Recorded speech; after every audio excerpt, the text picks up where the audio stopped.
kalau selesai minggu ini berarti minggu depan ujian lisan. Nah, tadi ada tambahan sedikit nih dari kelompoknya Dela dan kawan-kawan, bisa ditutup dulu slide-nya.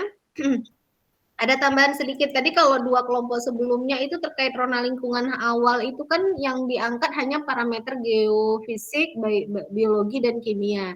Sementara yang tadi Dela itu ada penambahan tentang sosial dan kesehatan masyarakat.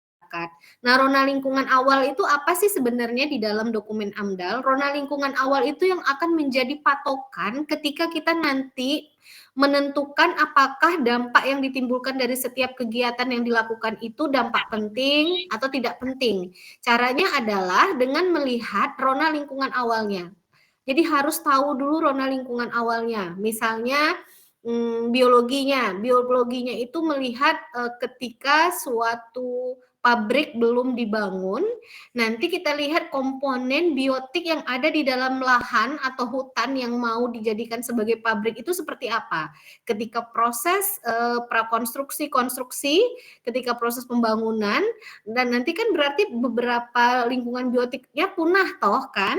Punah, sehingga kita harus paham dulu rona lingkungan awalnya. Di situ akan terdiri dari kandungan komponen biotiknya apa saja. Kemudian ketika proses aktivitas pendirian pabrik didirikan, apa yang terjadi dengan biotiknya? Mati, hilang. Nah, ini kan baru kemudian akhirnya menyimpulkan rona lingkungan akhir ketika aktivitasnya sudah didirikan atau sedang didirikan, dikurang rona lingkungan awal, disitulah rumusan untuk menentukan, oh dampaknya penting, dampaknya tidak penting. Bisa dipahami ya? Bisa, Bu.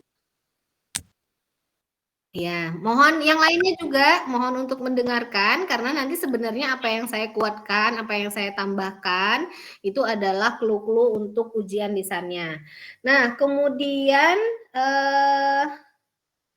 ya, tadi untuk yang masyarakatnya tadi cukup lengkap ya kelompoknya, tapi yang untuk regulasi pemerintah tadi kelompoknya 1 dan 2 tadi lebih banyak informasi yang bisa disampaikan, terutama terkait keterlibatan masyarakat gitu. Oke, tapi untuk kasus-kasus isinya tadi sudah lengkap untuk yang laporan kunjungan perpustakaan. Meskipun sudah lengkap, tidak harus disampaikan secara lengkap di sini, cukup menunjukkan slide-nya aja. Jadi poin pentingnya aja yang perlu disampaikan. Gitu ya, kelompok B sudah mulai bergabung, kelas B. Jadi saya pikir akan lebih cepat, ternyata setiap mahasiswa kok slide-nya banyak banget setiap kelompok. Kelompok B boleh kalau mau